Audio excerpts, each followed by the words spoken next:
ఈరోజు పద్మనాభ ద్వాదశి తిథి. విజయ సిద్ధికి, గ్రహాల అనుకూలతల కోసం ప్రత్యేక తిథులలో చేసే పూజ అనుకూలిస్తుందట.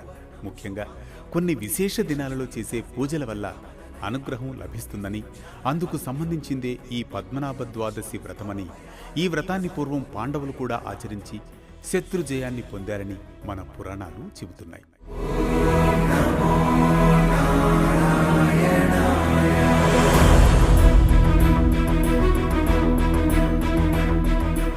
తెలుగు పంచాంగం ప్రకారం ద్వాదశి తిథి చాలా విశేషమైనది.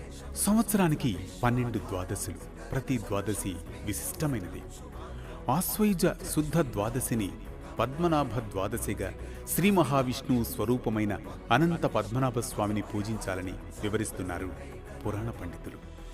జీవితంలో సుఖశాంతులు, మోక్షప్రాప్తిని సిద్ధింపజేసే వ్రతాలలో పద్మనాభ ద్వాదశి విశేషమైనది.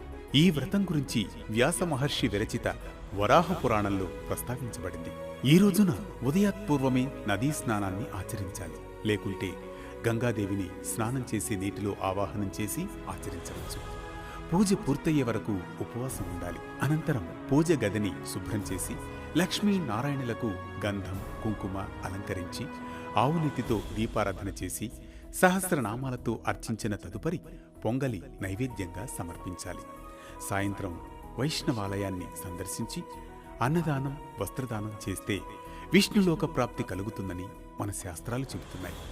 ఈ వ్రతాన్ని భక్తి శ్రద్ధలతో ఆచరించిన వారికి చేపట్టిన పనుల్లో ఎదురవుతున్న ఆటంకాలు తొలగిపోయి కార్యసిద్ధి, శత్రుజయం కలుగుతాయని మన పండితులు చెబుతున్నారు.